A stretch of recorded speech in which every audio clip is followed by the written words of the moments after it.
E aí, gente, tudo bem? Quem tá falando aqui é a Carol. E hoje a gente vai continuar o assunto de funções falando um pouco sobre a classificação delas. Bom, primeira coisa, a gente vai ver a classificação de acordo com a paridade, ou seja, função par e função ímpar. Então, vamos começar aqui com a função par. Bom, uma função par é aquela que tem valores simétricos do domínio.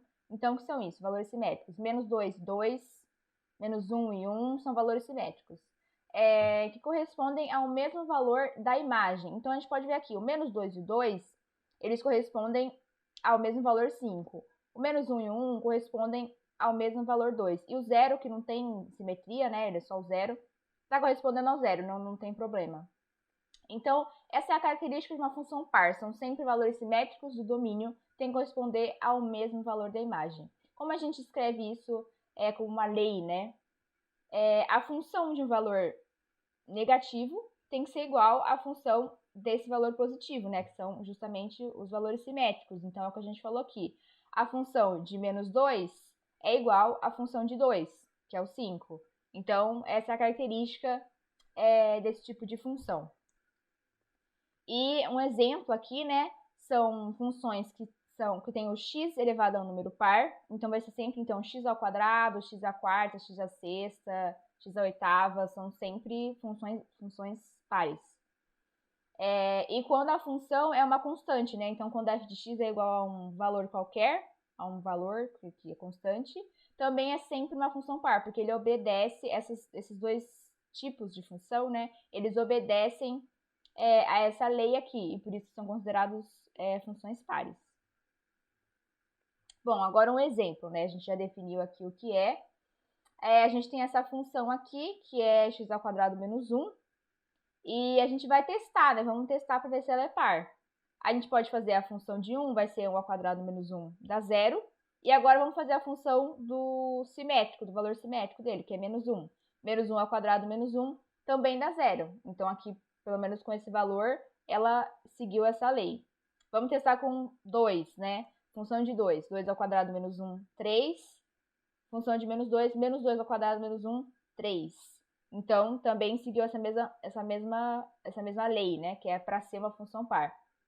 Se a gente botar no gráfico, a gente vai ver que realmente a imagem é igual para os dois lados. Então, se eu pegar o x aqui menos 1 e o x1, o y é o mesmo, né? Que é 0. Se eu pegar o menos 2 e o 2, o y também é o mesmo, que é 3 aqui em cima. Então, e assim segue. E se a gente for pegar aqui a função no zero também, vai dar 0 ao quadrado menos 1, vai dar menos 1 que fica aqui embaixo. E a gente pode perceber uma característica desse gráfico, né? Que existe uma simetria em relação ao eixo vertical. Então, tudo que tem do lado direito também tem do lado esquerdo, né? É simétrico.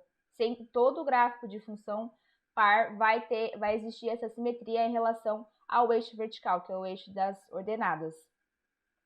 Justamente por conta da nossa imagem sempre ser igual para valores simétricos, né? Então, dos dois lados, y é o mesmo, acaba acontecendo isso com o gráfico. Bom, então, indo agora para falar um pouco sobre a função ímpar, vamos ver qual a característica dela, né?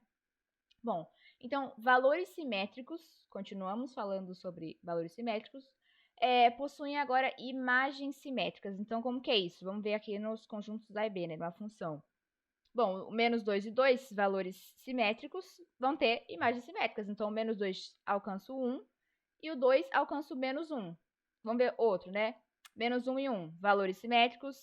O menos 1 encontra o 2 e o 1 encontra o menos 2, que são imagens simétricas. Então, é exatamente isso, né? Imagens simétricas têm o seu x, né, no domínio, que são valores simétricos.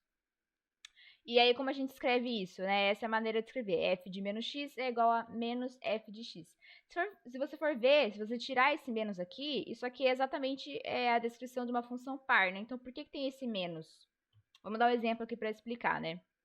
Se a função de um valor, negativo, dá 5, por exemplo, a função do valor positivo vai ter que dar menos 5, porque é isso que a gente quer, né? A gente quer imagens simétricas para valores simétricos. Então, no menos x, o valor deu 5, então com o x o valor vai ter que dar menos 5 para ter imagens simétricas. Só que 5 não é igual a menos 5, né? Então, a gente tem que pôr esse menos, porque vai ficar o 5 igual a menos 5, que é a função do nosso x, e vai ficar 5 igual a 5. Então, assim, essa escrita, né, essa descrição fica correta. E vamos ver um exemplo para a função ímpar. Ao contrário da função que a gente, do exemplo que a gente deu para a função par, agora o x elevado a números ímpares vai ser sempre uma função ímpar. Então, o próprio x elevado à terceira, x elevado à quinta, e assim por diante são funções ímpares. Bom, um exemplinho aqui, né? F de x igual a 2x. Vamos fazer o teste, né? A gente faz o teste como? A gente vai fazer o f de menos x, vai fazer o menos f de x e vai ver se esses valores são iguais. Então, vamos lá, para o zero. F de menos zero vai ser 2 vezes 0 que é igual a zero.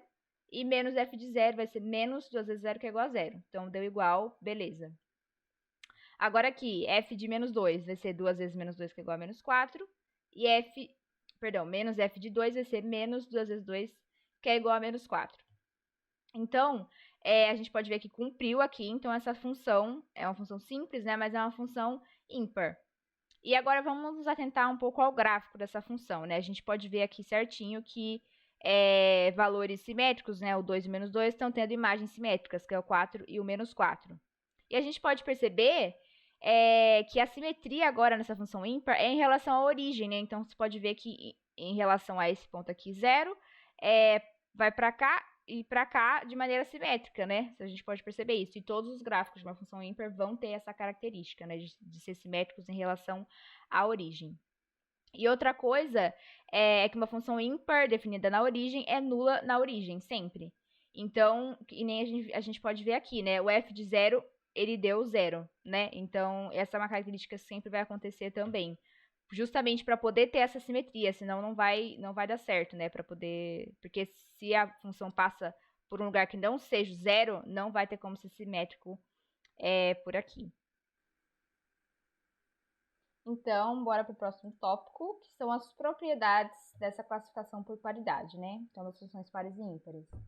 Bom, a única função que é par e ímpar ao mesmo tempo é a função nula. Então, f de x igual a 0. Se você for pegar e colocar essa função, fazer os testes lá, né, para as características de função par e função ímpar, ela vai caber nas duas.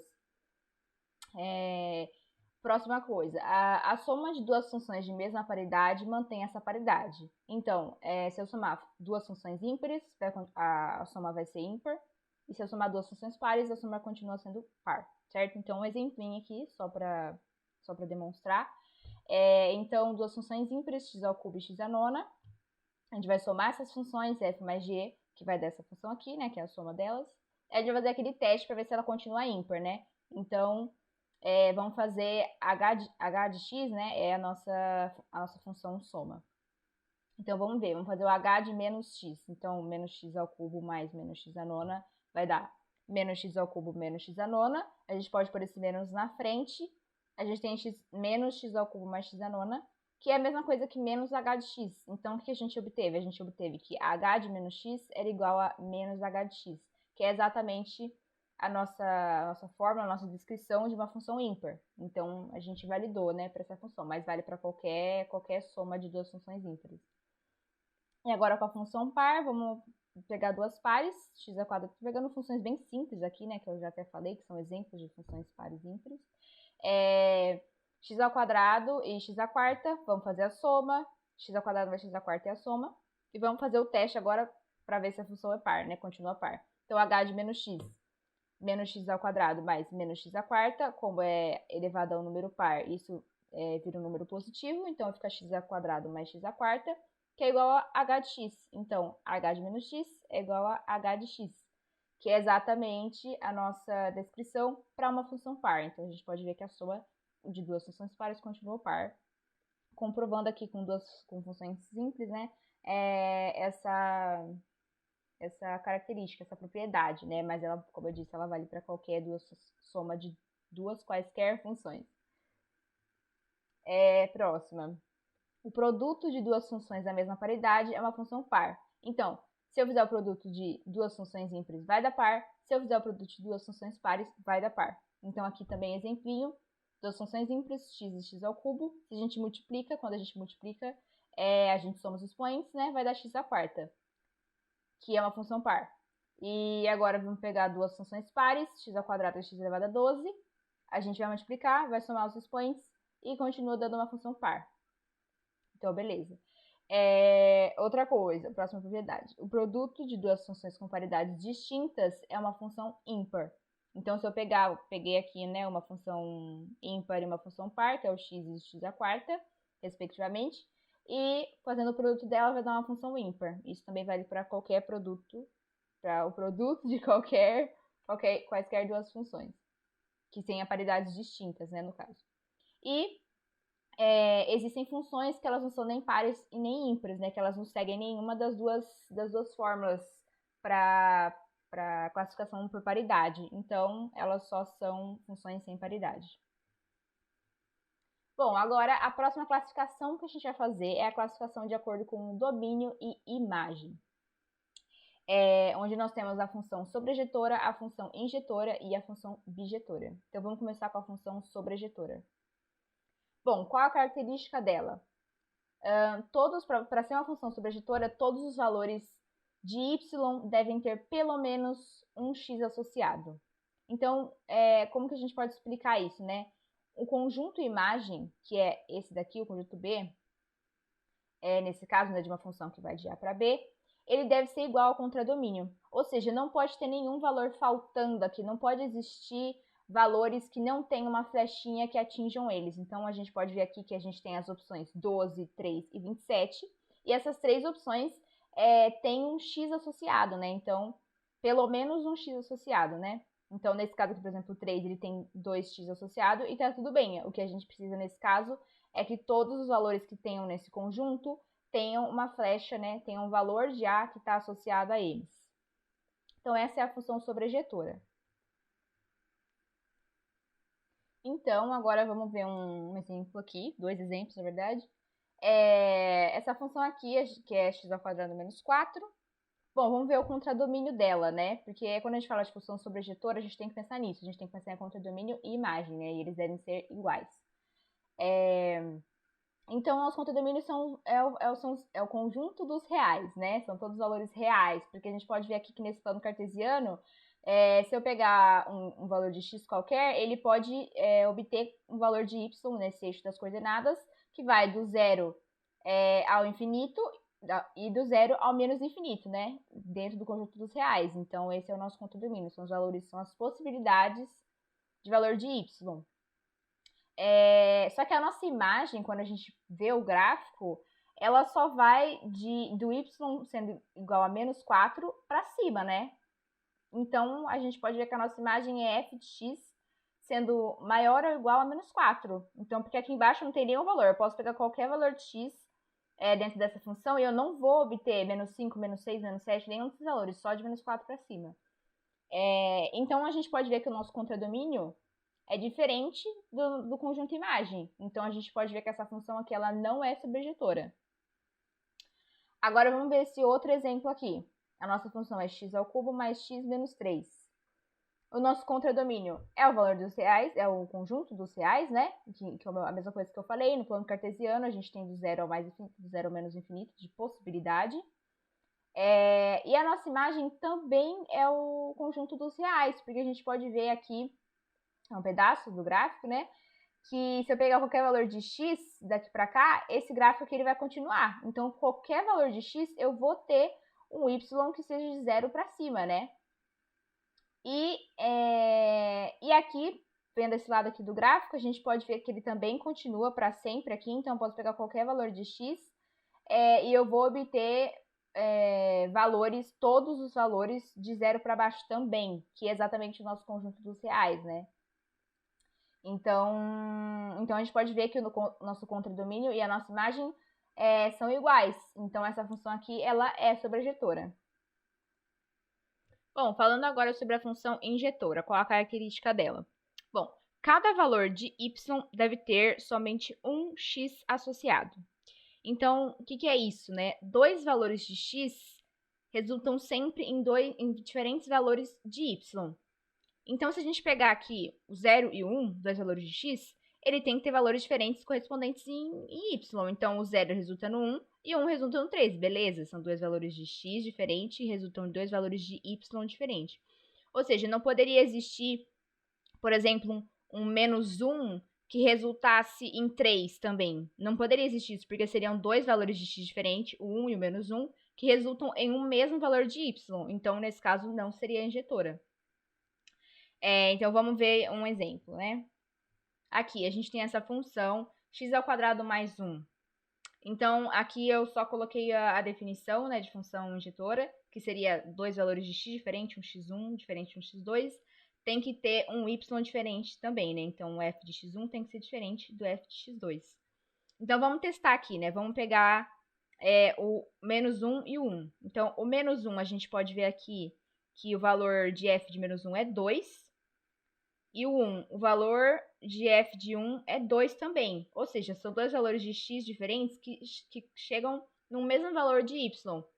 Então, aqui a gente já pode descartar essa função aqui. Ela não é injetora, porque ela não segue essa característica, né? Essa propriedade dela. Agora, vamos ver essa outra função aqui. A função raiz de x. Então, vamos testar essa descrição aqui. Vamos ver o valor 0. Bom, o valor 0, ele chega no próprio 0, né? Então, vamos ver o valor 1. O valor 1, ele chega no 1. Então, a gente pode ver que dois valores de x diferentes estão chegando a valores de y diferente. Por enquanto, tá de boa. Aí, o 1 e o 2. O 1 tá chegando no 1 e o 2 tá chegando em algum valor aqui que não dá pra saber exatamente, mas é diferente de 1. Então, também tá seguindo. A gente pode ver aqui que sempre que esse gráfico, ele sempre vai ter valores diferentes de y para cada x. Então, ele sempre vai seguir isso daqui. Todos os x que forem diferentes vão ter valores de y que são diferentes. Então, essa função aqui, ela é injetora. Bom, e uma dica que eu posso dar para saber quando é injetora, assim, pelo gráfico, é você traçar uma linha horizontal no gráfico em vários, na verdade, y, vários valores de y. Então, vamos supor, nessa função aqui que a gente já viu que é injetora, se eu traçar uma linha, por exemplo, no 1, o gráfico cruza essa linha uma vez só, que vai ser aqui. Se eu passar uma linha no 2, o gráfico dessa função cruza uma vez só, que é aqui. Significa que com y igual a 1, só tem um x que leva nele, né? E com y igual a 2, também só tem um x que leva nele, que é o 4. Agora, se a gente pegar esse gráfico aqui, que não é essa função, né? Que não é injetora, e a gente traçar em qualquer lugar, tirando o 1 aqui,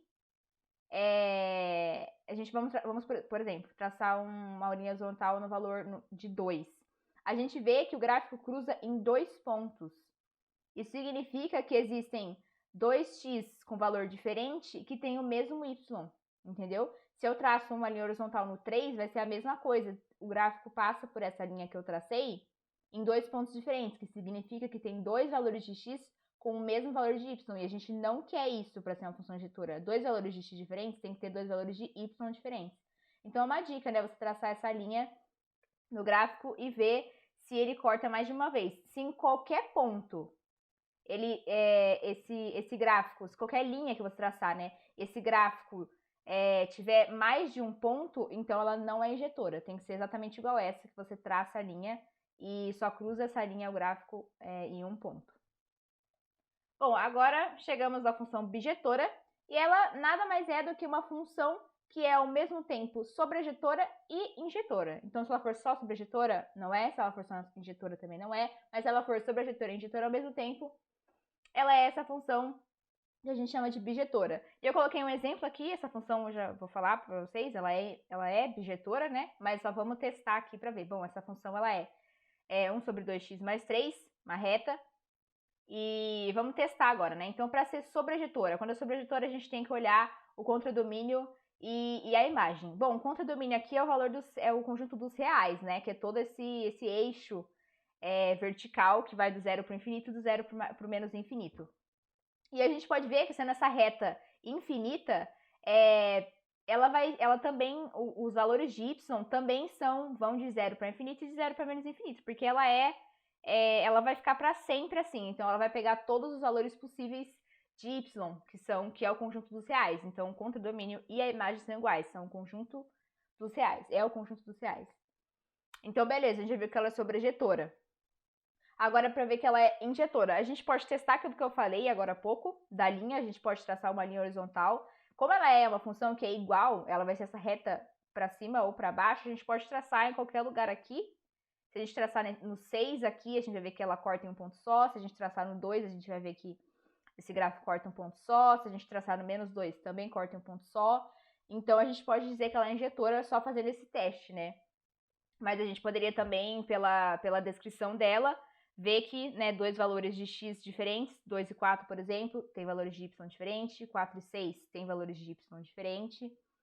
E aí, se a gente for fazendo assim, para frente ou para trás dos valores de x, sempre dois valores de x vão ter dois valores de y diferentes. Então, a gente pode dizer que ela é uma função injetora também, ou seja, ela é uma função bijetora. Pessoal, por hoje é isso.